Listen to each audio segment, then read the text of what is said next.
L'Évangile expliqué simplement. Par Mike Peralta. Si vous deviez mourir aujourd'hui, seriez-vous certain d'aller au ciel? Si vous n'en êtes pas certain, alors s'il vous plaît lisez ce qui suit. Beaucoup pensent que puisqu'ils ont vécu une bonne vie alors ils iront probablement au ciel. C'est bien de faire des bonnes actions et Dieu veut cela, mais vos bonnes actions ne peuvent pas compenser pour vos péchés. C'est comme un braqueur de banque qui se fait arrêter et qui dit à la police qu'il donne aux pauvres et qu'il aide les gens. Cela ne compense pas le fait qu'il a braqué la banque. Dieu veut que chacun aille au ciel pour être avec lui. C'est pourquoi il a envoyé Jésus mourir sur la croix pour nous. En Jean 3, 16, il dit, « Car Dieu a tant aimé le monde qu'il a donné son Fils unique, afin que quiconque croit en lui ne périsse point, mais qu'il ait la vie éternelle. » Le mot périr ici signifie le contraire de la vie éternelle, ce qui est la mort éternelle ou l'enfer. Dieu nous donne ses consignes dans la Bible pour nous conduire à lui afin que nous puissions recevoir le salut. Il le fait parce qu'il nous aime et veut que tout le monde soit au ciel avec lui quand il meurt. Dans Romains 3, 23, il dit « Car tous ont péché et sont privés de la gloire de Dieu. » Ce que cela signifie, c'est que nous avons tout péché. Nous avons tout mal agi et ne méritons pas d'être dans la présence glorieuse de Dieu. Aucun d'entre nous ne mérite d'aller au ciel.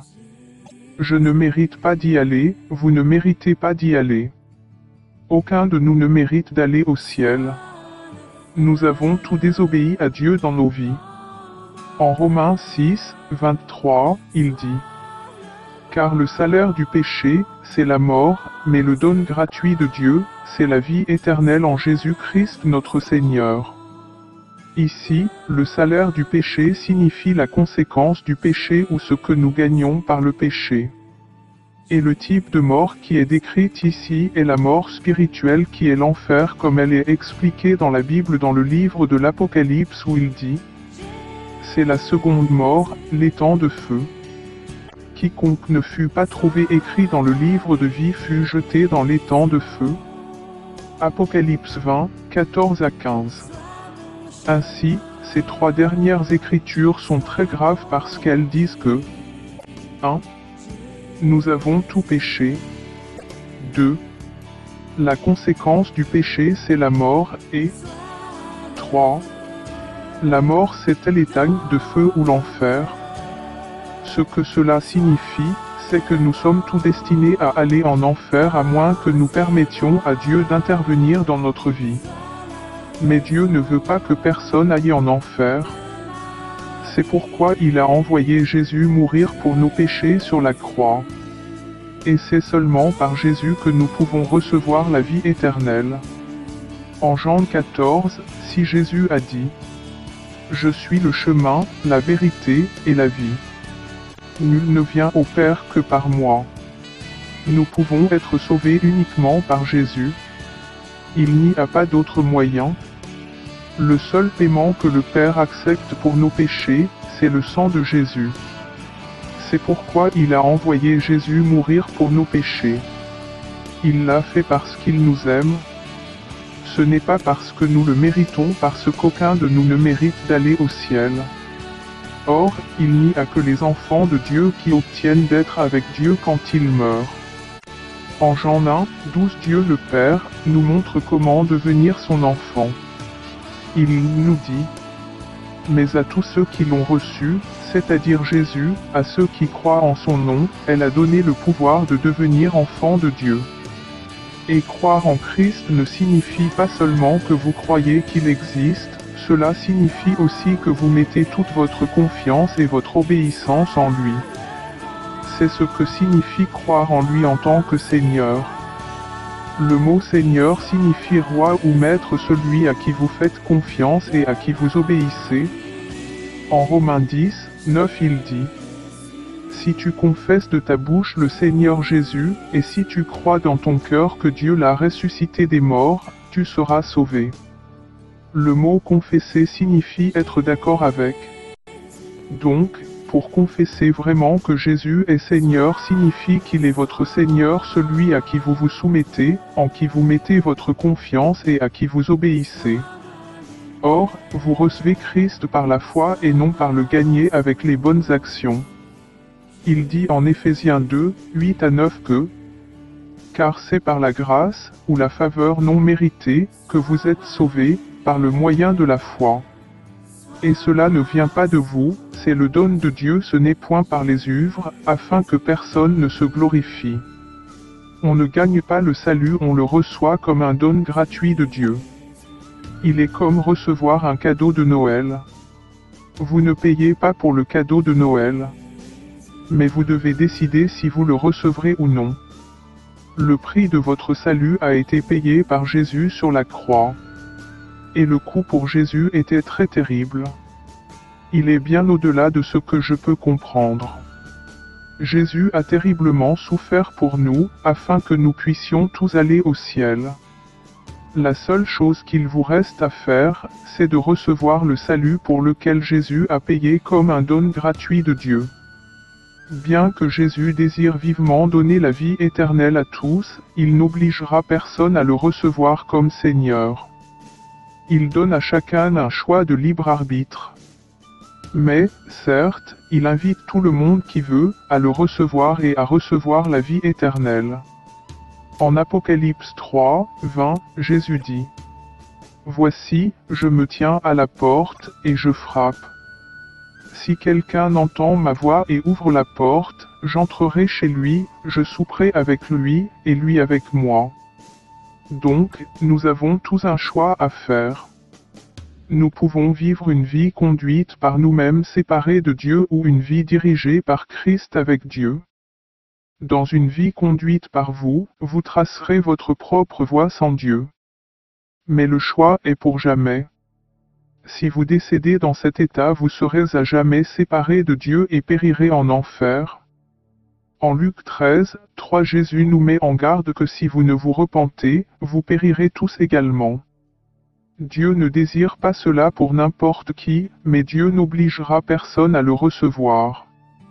Dans une vie dirigée par Christ, vous vous soumettez totalement à Christ et vous lui donnez votre vie. Dieu nous a créés et il est mort sur la croix pour nous. Il nous aime beaucoup. En réalité, Dieu nous donne infiniment plus que ce que nous ne pourrions jamais lui donner. Si vous donnez votre vie à Jésus, alors Jésus vous promet la vie éternelle comme il le dit en Jean 6, 40, qui dit « La volonté de mon Père, c'est que quiconque voit le Fils et croit en lui ait la vie éternelle, et je le ressusciterai au dernier jour. » En recevant Jésus comme Seigneur de votre vie, vous vous repentez en même temps de suivre votre propre chemin qui s'écarte toujours de Dieu. En fait, le mot se repentir signifie se retourner. Faire demi-tour. Changer de suivre votre propre chemin, pour aller sur la voie de Dieu en le suivant. Se repentir, c'est aussi se détourner du péché. En suivant Jésus, vous vous détournez aussi du péché. En recevant Jésus et lui donner votre vie, vous demandez aussi son pardon et rejetez toute poursuite du péché.